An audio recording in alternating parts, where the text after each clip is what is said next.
మీరంతా నిశ్శబ్దంగా ఉన్నారంటే నాకు కాస్త భయం వేస్తుంది. నా సహోదరులు చాలా టైం నాకు ఇచ్చినట్లుగా అనిపిస్తూ ఉంది. మామూలుగా 3 గంటలప్పుడు ఈ 6వ మాట చెప్పినటువంటి సందర్భాలు ఉన్నాయి. కానీ ఈరోజు 2 గంటలకే మనం మొదలు పెట్టాం కాబట్టి మనకి 4 గంటల వరకే టైం ఉంది. భయపడకండి, మనము తప్పకుండా తగిన సమయంలో మరి మనమందరం కూడా ఈ వాక్యాన్ని ధ్యానించుకుందాం. అయితే పక్షిరాజు యవనం వల్లే నీ యవనము కృతదగుచుండును అనేటువంటి మాట నేను చాలాసార్లు అద్దంలో చూసుకున్నప్పుడు ఎప్పుడు కూడా నమ్మలే. ఈ సంవత్సరం యవనస్తులతో పాటు నా పేరు కూడా ఇచ్చినందుకు ఇది నమ్మాల్సి వస్తుంది. దేవునికి స్తోత్రం కలుగునుగాక. పైగా మరి అబ్బాయి యవనస్తుడు చాలా చక్కగా చెప్పడం ఎంతో ఆనందదాయకంగా ఉంది. సరే, మరి సిలువలో పలికినటువంటి 6వ మాట యొక్క సందర్భాన్ని యోహాను సువార్త 19వ అధ్యాయము మనం చూసినట్లయితే 28 నుండి 30వ వచనం గల వాక్య భాగాల్లో ఈ యొక్క సందర్భాన్ని మనం చూడగలం. కాబట్టి ఆ వచన భాగాన్ని చదువుకుందాం. అటు తరువాత సమస్తమును అప్పటికి సమాప్తమైనదని యేసు ఎరిగి, లేఖనములు నెరవేరునట్లు నేను దప్పికొనుచున్నానని చిరకతో నిండి ఉన్న యొక్క పాత్ర అక్కడ పెట్టి ఉండను గనుక వారు ఒక స్పంజి చిరకతో నింపి హిస్సోపు పుడకకు తగిలించి ఆయన నోటికి అందించిరి.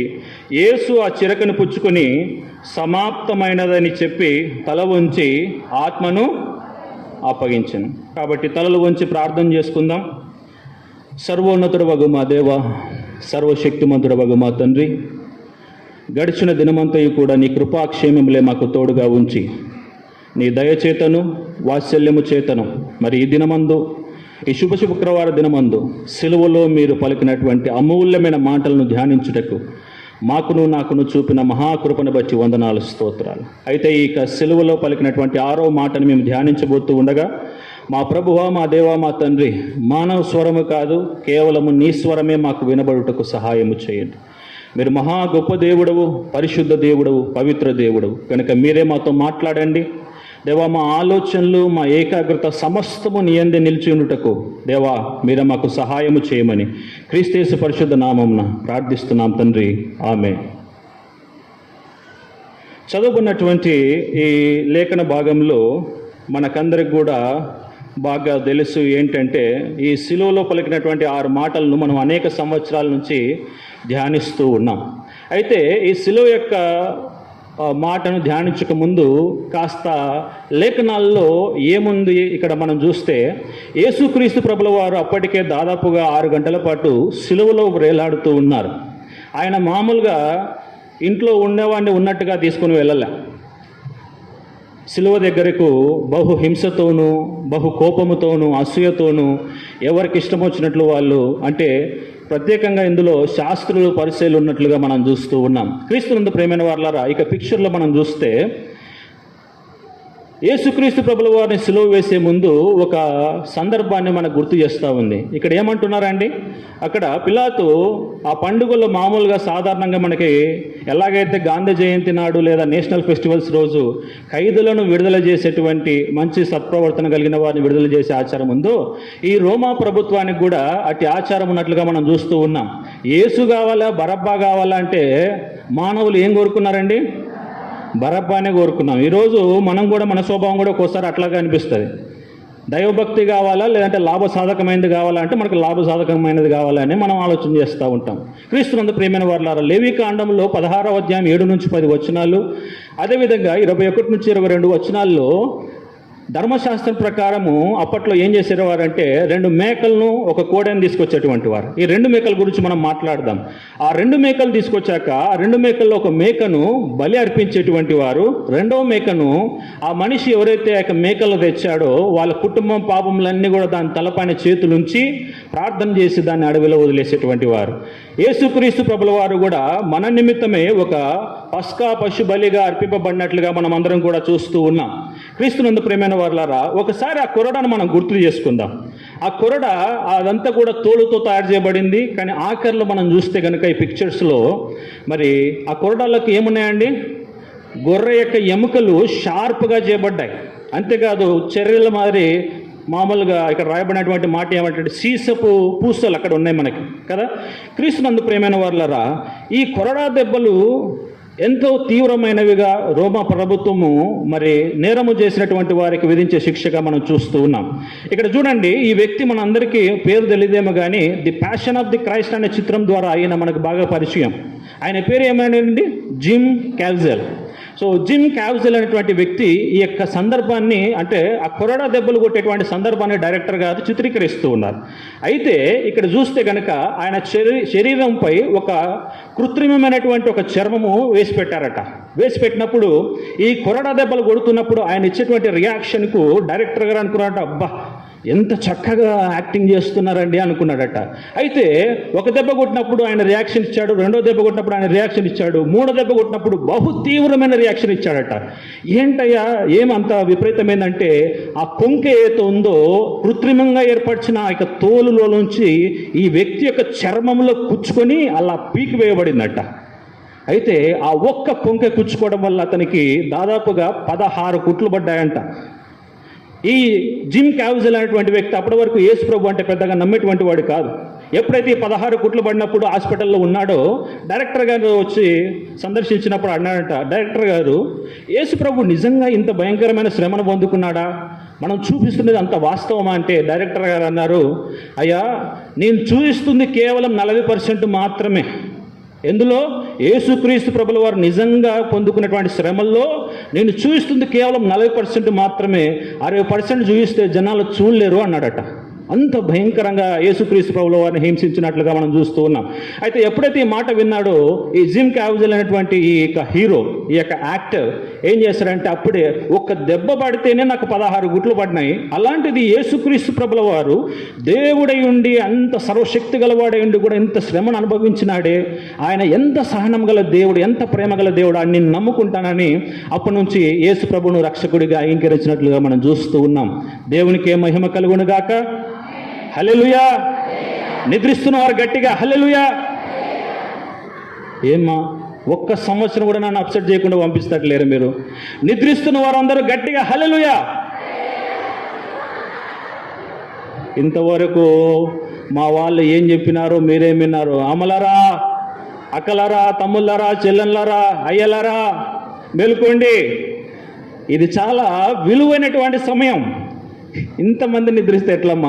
అందరూ కూడా మీ యొక్క మనస్సును ఇక వాక్యంపై నిలపాలని ఆశపడుతున్న నన్ను చూడకపోయినా పర్లా ఈ స్లైడ్ షో చూడండి.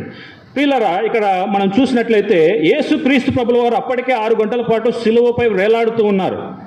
ఎంతగానో ఆయన శరీరంలో నుంచి రక్తం అంతా కూడా పోయింది. గెత్సెమనే తోటలో మనం చూస్తే ఆయన ప్రార్థిస్తూ ఉన్నప్పుడు చెమట రక్త బిందువులుగా మారిపోయింది.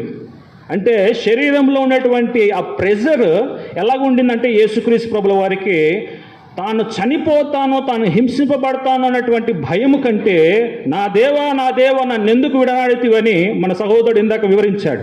ఆ ఎడబాపును యేసు ప్రభుల వారు ఎదుర్కోవాల్సి వస్తుంది. ఇంతకాలం కలిసినటువంటి ఆ ప్రేమను మరి కొన్ని నిమిషములో మరి కొన్ని గంటలు తెలియదు, కానీ ఆ యొక్క ప్రెజర్ ఎక్కువైపోయి మనిషి తాను అనుభవించవలసిన దానికంటే అత్యధికమైన ప్రెజర్కి గురైనప్పుడు హెమటైడ్రోసిస్, ఇది శాస్త్రీయంగా రుజువైనటువంటి సంగతి. చెమట రక్త బిందులుగా మారుతుంది. నాకేమో చెమట నీళ్ళు మాదిరే వస్తుంది, పర్లేదు. క్రీస్తునందు ప్రియమైన వాళ్ళారా, యేసుక్రీస్తు ప్రభుల వారు అప్పటికే బహుగా వేదనకు గురైనారు, చాలా దెబ్బలు తిన్నారు, శరీరంలో ఉన్నటువంటి రక్తం అంతా కూడా పోయింది. అందరు ఇక్కడే ఉన్నారా? లేరంటే ఎవరు అంటున్నారు? పిల్లరా ఇక్కడే ఉండండి. ఇది చాలా విలువైనటువంటి సమయం. ఆ వేదనకరమైనటువంటి సమయంలో ఎంతో బిగ్గరగా యేసుక్రీస్తు ప్రభుల వారు సిలువలో వేలాడుతున్నప్పుడు ఆయనకు సపోర్టుగా సైడ్కి చేతులకు ఏదో తాళ్ళు పెట్టి ఉండలేదు. కీలలు కొట్టబడ్డాయి, కాళ్ళకు మీకులు కొట్టబడ్డాయి. యేసుక్రీస్తు ప్రభుల వారు నిలబడడానికి కుర్చీ వేశారా? లేదు. అప్పటికే ఎంతో అలసిపోయాడు, నిద్ర లేదు. అసలు జరగకూడని అన్యాయం అంతా యేసు ప్రభుల వారికే చేశారు. రోమా యొక్క ప్రభుత్వం ప్రకారము ఒక నేరస్తుని పండుగ ముందు కానీ పండుగ రోజు కానీ విచారించకూడదు, కానీ అదే రాత్రి విచారించారు.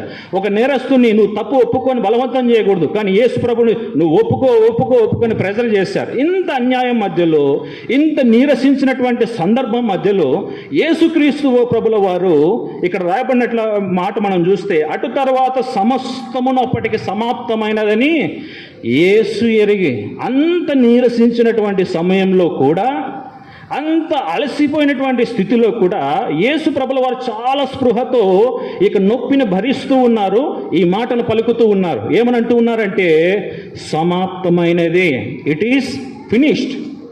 దీన్నే గ్రీకు భాషలో చాలా పవర్ఫుల్ మాట ఉంది, ఏంటంటే టెటెలెస్టాయ్. పలకండి, టెటెలెస్టాయ్. టెటెలెస్టాయ్ అనేటువంటి మాటను మనము ఇక సందర్భాన్ని మనం జ్ఞాపకం చేసుకుందాం ప్రియులారా. ఇక రాయబడింది చూడండి, ఈ శక్తివంతమైన పదము పరిపూర్ణమైన కాలంలో ఉంది, అంటే పూర్తిగా ముగిసింది, కానీ దాని ఫలితము ఇప్పటికీ కొనసాగుతుంది. టెటెలెస్టాయ్ అనేటువంటి ఈ గ్రీకు పదము టెలియో అనేటువంటి పదం నుంచి వచ్చినట్లుగా మనం చూస్తూ ఉన్నాం. అంతేకాదు దీని అర్థం రాసిందాం చూడు, ఇక్కడ ఒక పనిని పూర్తిగా నెరవేరింది, లక్ష్యము సాధించబడింది, ఇంకేమీ కలపాల్సిన అవసరము, ఈ పాయింట్ బాగా గుర్తుపెట్టుకోండి, ఇంకేమీ కలపాల్సినటువంటి అవసరము లేదు. ఈ మాట లాస్ట్కి మనం డిస్కస్ చేద్దాం ప్రియులారా. ఈ టెటెలెస్టాయ్ అనేటువంటి పదము మొదటి శతాబ్దంలో చాలా పవర్ఫుల్ అటువంటి పరిస్థితుల్లో వాడేటువంటి వారు. చాలా రంగాల్లో ఈ టెటెలెస్టాయ్ అనేటువంటి పదాన్ని వాడారు. ఏంటి అంటే, మొట్టమొదటిగా వాణిజ్యం, మొదటి రంగం బిజినెస్లో ఈ పదాన్ని వాడేటువంటి వారు. ఏంటి సందర్భం అంటే, ఒక వ్యాపారం చేసేటప్పుడు పెద్దగా అప్పు తీసుకుని ఆ అప్పును పూర్తిగా చెల్లించిన తర్వాత ఏ వ్యక్తి అయితే అప్పిచ్చాడో ఆ వ్యక్తి ఒక పత్రంలో మొత్తం డీటెయిల్స్ అన్ని రాసి లాస్ట్కి టెటెలెస్టాయ్ అని పెద్ద అక్షరాలతో రాసి ముద్రిస్తూ ఇస్తున్నట్లుగా ఉంది. క్రీస్తునందు ప్రియమైన వారలారా, అప్పు పూర్తిగా చెల్లించబడింది అనే దానికి ఈ పదము అర్థవంతంగా ఉంది.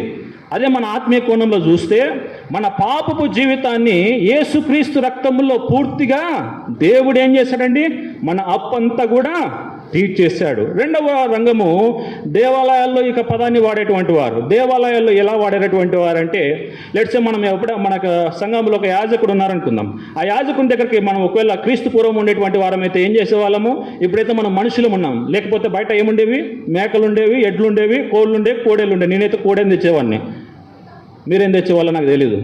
అట్లాంటి సందర్భంలో అలా మేకలు తెచ్చినప్పుడు ఆ యాజకుడు ఏం చేస్తాడంటే, అమలరా అందరూ వింటున్నారని నమ్ముతూ ఉన్నాను, ఆ యాజకుడు ఏం చేస్తాడంటే ఆ యొక్క పశువును మొత్తం పరిశీలిస్తాడు. దీనికి ఎక్కడైనా లోపం ఉందా, కుంటిదా, గుడ్డిదా, నడ్డిదా, దీనివల్ల దీనికి ఏదైనా రోగం ఉందా, ఇవన్నీ కూడా యాజకుడు అణువణువున పరిశీలించినాక అది బలికి అర్హమైనదైతే ఆ యాజకుడు అనేటువంటి మాట టెటెలెస్టాయ్, ఇది అర్హమైన పశుబలి, ఇది తండ్రి అంగీకరించే నిష్కలంకమైన బలిగా ఆ యాజకుడు చెప్తాడు. ఇదే మన ఆధ్యాత్మిక జీవితంలో కూడా మనం అన్వయించుకోవాలి. తండ్రి అయిన దేవుడు యేసుక్రీస్తు ప్రభువును ఒక నిష్కలంకమైన పశుబలిగా ఆయన మన కోసం ధారపోశాడు. మూడవ రంగం మనం చూస్తే సేవకుడు, అంటే పనివారు. మీరు కూడా పలు రకాల ఉద్యోగాలు చేస్తూ ఉంటారు, మీ పైన యజమానులు ఉంటారు. మీ యజమాని మీకు ఏదైనా పని అప్పగిస్తే, ఏదైనా కష్టమైన పని అప్పగించాడు అనుకోండి, మీరు రాత్రింబగళ్ళు కష్టపడి దాన్ని సాధించి మొత్తాన్ని ముగించేశారు. అప్పుడు ఏమన్నటువంటి వారంటే, పని అంతా ముగించినాక యజమానుడు పని అయిపోయిందంటే టెటెలెస్టాయ్, ఎందుకు కష్టమైన పనిని నేను సాధించాను, టెటెలెస్టాయ్ సంపూర్ణము చేయబడింది. క్రీస్తునందు ప్రియమైన వారలారా, తండ్రి ఇచ్చిన రక్షణ కార్యాన్ని యేసుక్రీస్తు ప్రభుల వారు ముగించినట్లుగా మనం ఇక్కడ చూస్తూ ఉన్నాం. నాలుగవది కళాకారులు ఈ పదాన్ని వాడేటువంటి వారు. ఒక కళాకారుడు ఒక మంచి విగ్రహాన్ని తయారు చేసినాక దాన్ని కింద పెట్టి చుట్టూరా తిరిగి చూసేటువంటి వాడంట. ఇంకా దీనికి నేను ఏమైనా యాడ్ చేయాలా, ఇందులో అన్నీ కరెక్ట్గానే ఉన్నాయా, ఇంకా నేను ఏమైనా దీనికి రంగులు అద్దాలా అని చెప్పేసి చూసి దానికి ఎలాంటి ఎక్స్ట్రాగా యాడ్ చేయాల్సినటువంటి అవసరత లేనప్పుడు ఆ యొక్క ప్రతిమను లేక ఆ యొక్క కళాఖండాన్ని చూసి టెటెలెస్టాయ్, ఇట్ ఈస్ కంప్లీటెడ్, ఇది పరిపూర్ణమైంది అని అనేటువంటి వాడు. క్రీస్తునందు ప్రియమైన వాళ్ళ ఆత్మీయ దృష్టితో మనం చూస్తే, దేవుని దృష్టిలో మనమందరము కూడా ఇప్పుడు ఎలాంటి వారమండి, ఒక నూతన సృష్టి. యేసుక్రీస్తుని నమ్మినటువంటి నేను కూడా ఒక నూతన సృష్టి అయి ఉన్నాము. ఆఖరిగా ఒక రంగం ఉంది, అదే న్యాయ రంగము. న్యాయరంగం అంటే ఏంటమ్మా? కోర్టు. Very good. న్యాయాధిపతులు, జడ్జిలు, లాయర్లు వీళ్ళంతా ఉంటారు కదా. సో అలాంటి యొక్క రంగములో ఈ యొక్క టెటలస్ట్ అనేటువంటి పదాన్ని వాడేటువంటి వారు. ఎట్లా సందర్భంలో అంటే, ఒక ఖైదీకి శిక్ష విధించబడినప్పుడు ఆ ఖైదీ తనకిచ్చినటువంటి శిక్షనంతా కూడా పూర్తిగా అనుభవించిన తర్వాత అతన్ని విడిపిస్తారు కదా, విడుదల చేస్తారు. ఆ విడుదల చేసేటువంటి సమయంలో ఒక పత్రాన్ని ఇస్తారట. అందులో టెటెలెస్టాయ్ అంటే శిక్షాకాలము పూర్తయింది. ప్రియులారా, మనం ఆత్మీయ కోణంలో చూస్తే మన మీద మరణ శిక్ష ఉంది. ఉందా లేదమ్మా? మన మీద మరణశిక్ష ఉంది. కాబట్టి ఈ మధ్యాహ్న కాల సమయంలో సమాప్తమైనదని యేసుక్రీస్తు ప్రభుల వారు అంటున్నారు. టెటెలెస్టా యొక్క మాట యొక్క పవర్ఫుల్ మీనింగ్ ఏంటో మనం చూసాము. అయితే ఏది సమాప్తమైంది ప్రియులారా? ఏది సమాప్తమైంది? విమోచన కార్యము సమాప్తమైంది. క్రీస్తునందు ప్రియమైన వారులారా, ఇక్కడ రాయబడినటువంటి మాట మనం చూస్తే, క్రీస్తు మన కోసము శాపమై మనల్ని ధర్మశాస్త్రం యొక్క శాపము నుండి విమోచించాను. అవును కదమ్మా? అందరు సకాల ముక్కలు వేసుకొని కూర్చున్నారు ఇటు సైడు. ప్రియులరా, బాగా శ్రద్ధతో వినండి. మీరు ఎట్లయినా కూర్చోండి, కానీ కాకపోతే దేవుని సన్నిధిలో మనం ఉన్నామని కొంచెం భయం మనం కలిగి ఉంటే బాగుంటుందని ఆశిస్తున్నాను. ప్రియులరా, ఇక వచ్చిన భాగంలో రాయబడింది, క్రీస్తు మన కోసము శాపమై మనలను ధర్మశాస్త్రం యొక్క శాపము నుండి విడిపించాను. ధర్మశాస్త్రం ఏం చెప్తుంది? నువ్వు ఏదన్నా ఒక ఎదుటి వ్యక్తికి అనుమతి లేకుండా తన వస్తువు తనకు తెలియకుండా తీసుకుంటే నువ్వు దొంగవు అంటుంది, నువ్వు వ్యభిచారి అంటుంది. అంటే నీ తప్పులేందో ఎత్తి చూపటమే ధర్మశాస్త్రం యొక్క పని అయితే, ఆ ధర్మశాస్త్రాన్ని నెరవేరుస్తూ యేసుక్రీస్తు ప్రభుల వారు చేసిన ఈ విమోచన కార్యాన్ని ఒకసారి మనం ధ్యానిస్తామండి. ఇదంతా కూడా మనకు తెలిసినటువంటి సంగతే. మన సహోదరులు కూడా చాలామంది చెప్పారు. ఇక్కడ ఎవరున్నారమ్మా? ఆదాము, హవ్వ. దేవుడు ఏదైనా వనంలో మనిషిని చేసి అక్కడ వదిలిపెట్టి, మొత్తం ఏలయ్యా ఈ మంచి చెడ్డల తెలివినిచ్చు, ఫలాన్ని మాత్రం తినకయ్యా అంటే ఏం చేశారండి? మనకి ఏ చేద్దంతమో అది చేయడమే మన పని అయిపోయింది. ఇది ఇక్కడి నుంచి కాదు, మన జేబులో ఆ జేబు చేసినాడు. అప్పట్లో ఏం చేసినారంటే, ఆ జేజమ్మ ఆ పండును చూసి ఇది బాగా చూడ్డానికి రమ్యంగా ఉంది అని చెప్పేసి ఒక తింటే వరవల. ఎంత ప్రేమ అంటే, ఆయన వస్తే మన జేబ ఆయనకు కూడా తినిపించారు. దేవుడు ఏమన్నాడు? మంచి చెడ్డల తెలివినిచ్చు వృక్షఫలం తినొద్దు, తినిన దినమున నిశ్చయంగా చచ్చిపోతావు అని దేవుడు అన్నాడు. ఏమనమ్మా? తినిన దినమున నిశ్చయంగా చచ్చిపోతావు. ఆదాము గారు అదే రోజు చనిపోయినారా? చనిపోలే. అది మన దృష్టిలో. ఒకసారి ఈ మ్యాథ్స్ని ఒకసారి చూద్దాం. 10 సంవత్సరాలు నేను మ్యాథ్స్ టీచర్గా పనిచేశాను. ఈ లెక్కలు చూస్తున్నప్పుడు నాకు ఒక అనుభవాలు గుర్తుకొచ్చాయి. ప్రియులారా, దేవుని వాక్యంలో రాయబడింది 2 పేతురు 3వ అధ్యాయం 8వ వచనములో, దేవుని దృష్టికి ఒక దినము గడిచిన 1000 సంవత్సరముల వలె, ఒక దినము 1000 సంవత్సరముల వలెను, 1000 సంవత్సరములు ఒక దినము వలెను ఉన్నవి.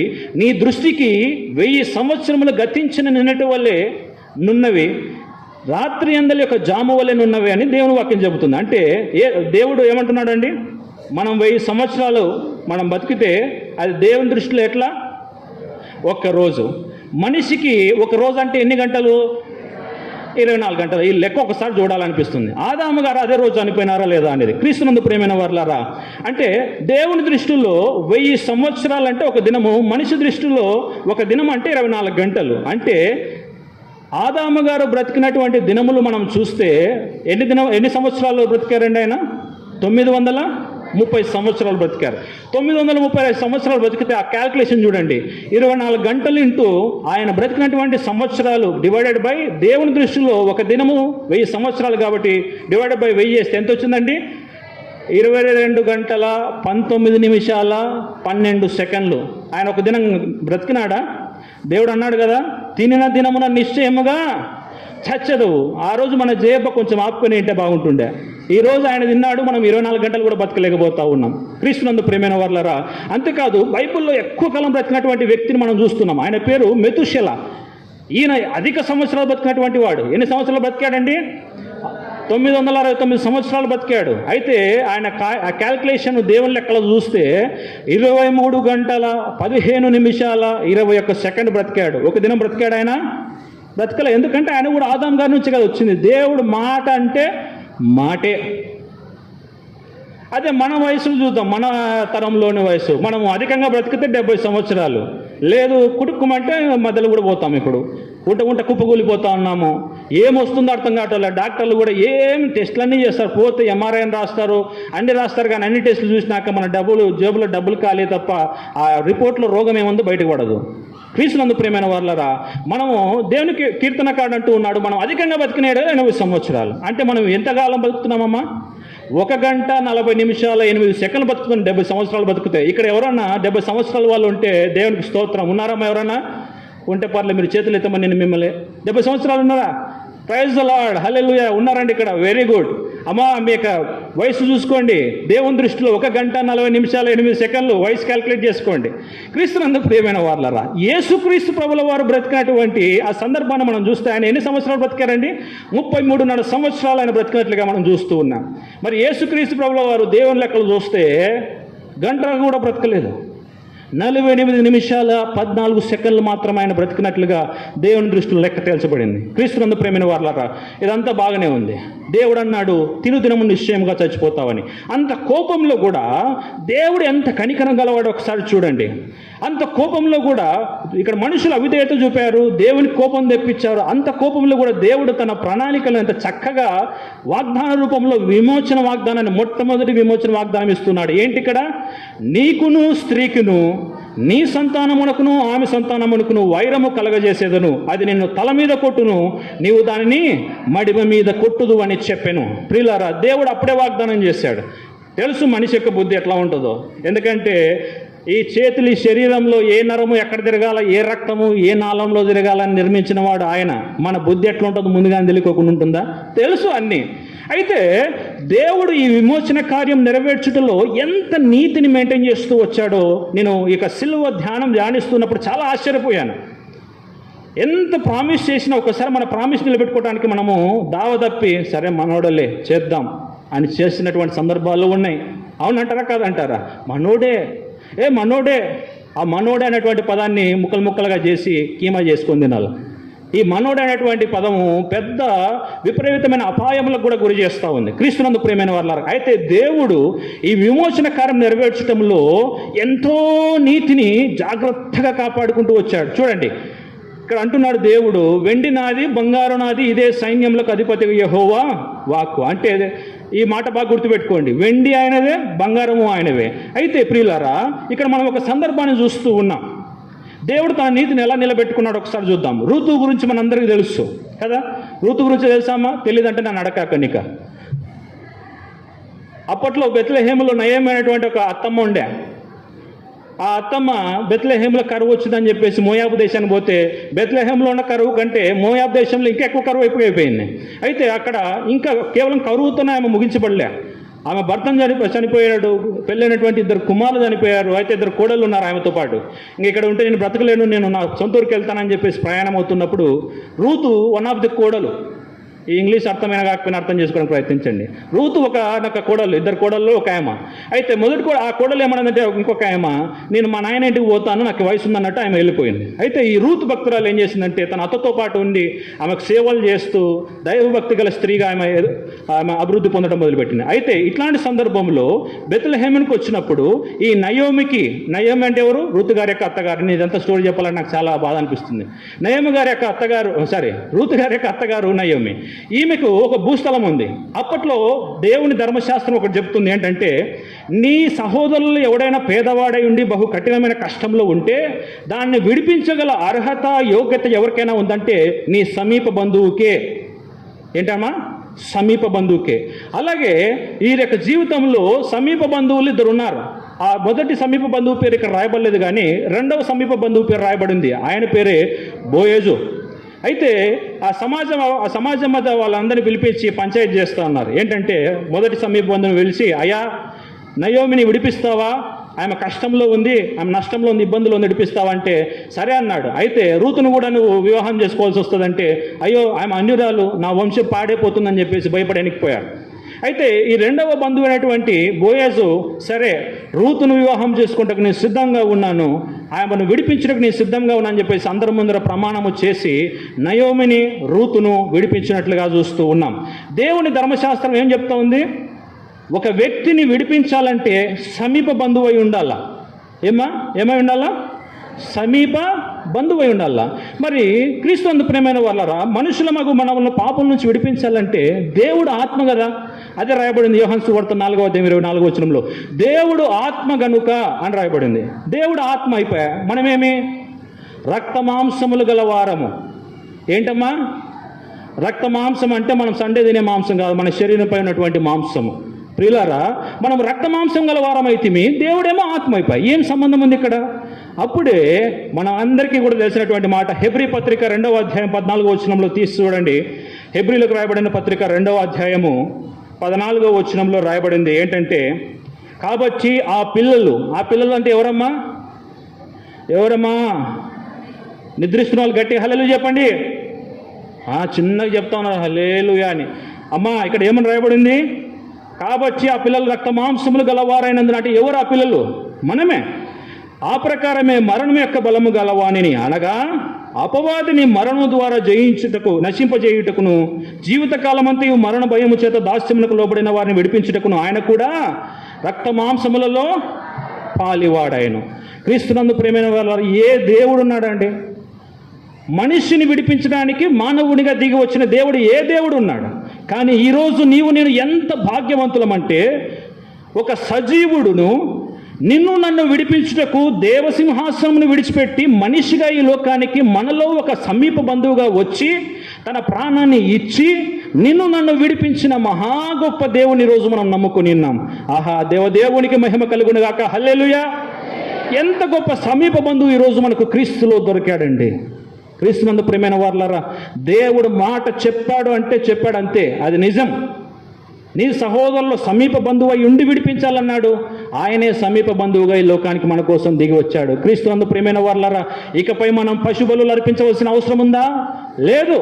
ఎందుకంటే యేసుక్రీస్తు ప్రభుల వారి బలులన్నీ కూడా ఒకేసారి, వాళ్ళు యాజకులకు అప్పుడు ఏం చేసేవారంటే వాళ్ళ పాపాల కోసం చేసుకునేటువంటి వారు బలులు, వచ్చినటువంటి వారి పాప కోసం చేసేటువంటి వారు. అయితే యేసుక్రీస్తు ప్రభుల వారు ఒకే ఒక్క బలిని సిలువలో అర్పించి ఇకపై మనం ఎన్నటికీ కూడా ఆ యొక్క బలులు అర్పించిన అవసరం లేనంతగా ఆయన తాను అప్పగించుకున్నట్లుగా మనం చూస్తాము. రెండవది, ఈ యొక్క సమాప్తమైంది. ఏది సమాప్తమైందంటే ప్రవచనముల నెరవేర్పు.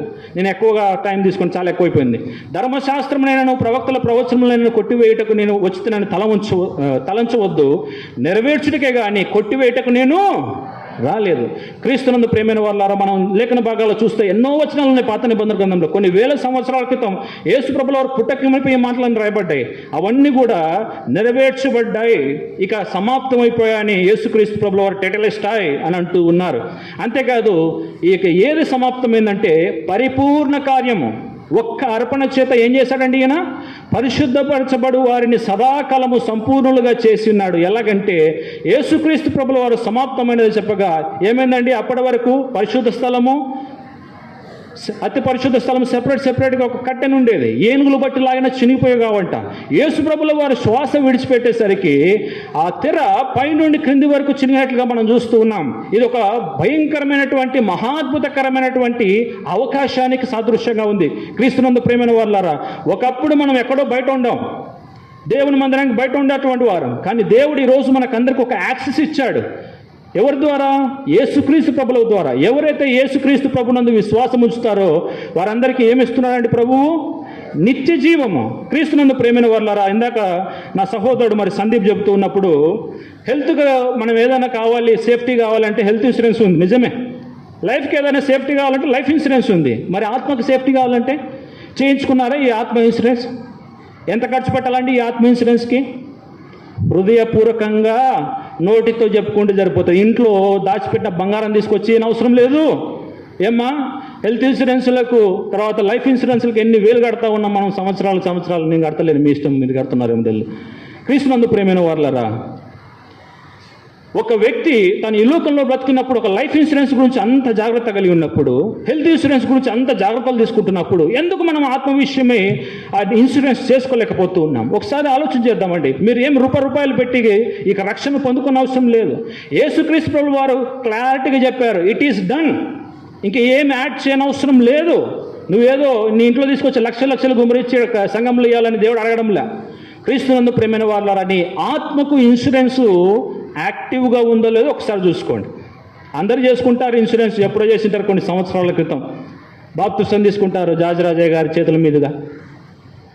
అయితే ఇప్పుడు ఆ ఇన్సూరెన్స్ యాక్టివ్గా ఉందో లేదో ఒకసారి మనం పరిశీలన చేసుకోవాలి. కుటుంబ ప్రార్థన లేకపాయా, ఆదివారం వచ్చి శరీరాలను తీసుకొచ్చి ధన అనే కుర్చీల పైన పడేస్తున్నా, పాస్టర్ గారు ఏమో పాపం ఎంతగానో ప్రిపేర్ వచ్చి మనకు ఎంతో బిగ్గరగా చెప్తా ఉంటే మనం మాత్రం పరలోకములో ప్రియులారా అన్నట్టు ఎక్కడెక్కడో సంచారం చేస్తూ ఉంటాం. క్రీస్తునందు ప్రియమైన వాళ్ళరా, నీ హెల్త్ ఇన్సూరెన్స్, నీ యొక్క లైఫ్ ఇన్సూరెన్స్ ఎలాగైతే నువ్వు యాక్టివ్గా ఉండాలని ఆలోచిస్తున్నావో, నీ ఆత్మ యొక్క ఇన్సూరెన్స్ కూడా యాక్టివ్గా ఉందో లేదో ఒకసారి మనం పరిశీలన చేసుకుందామండి.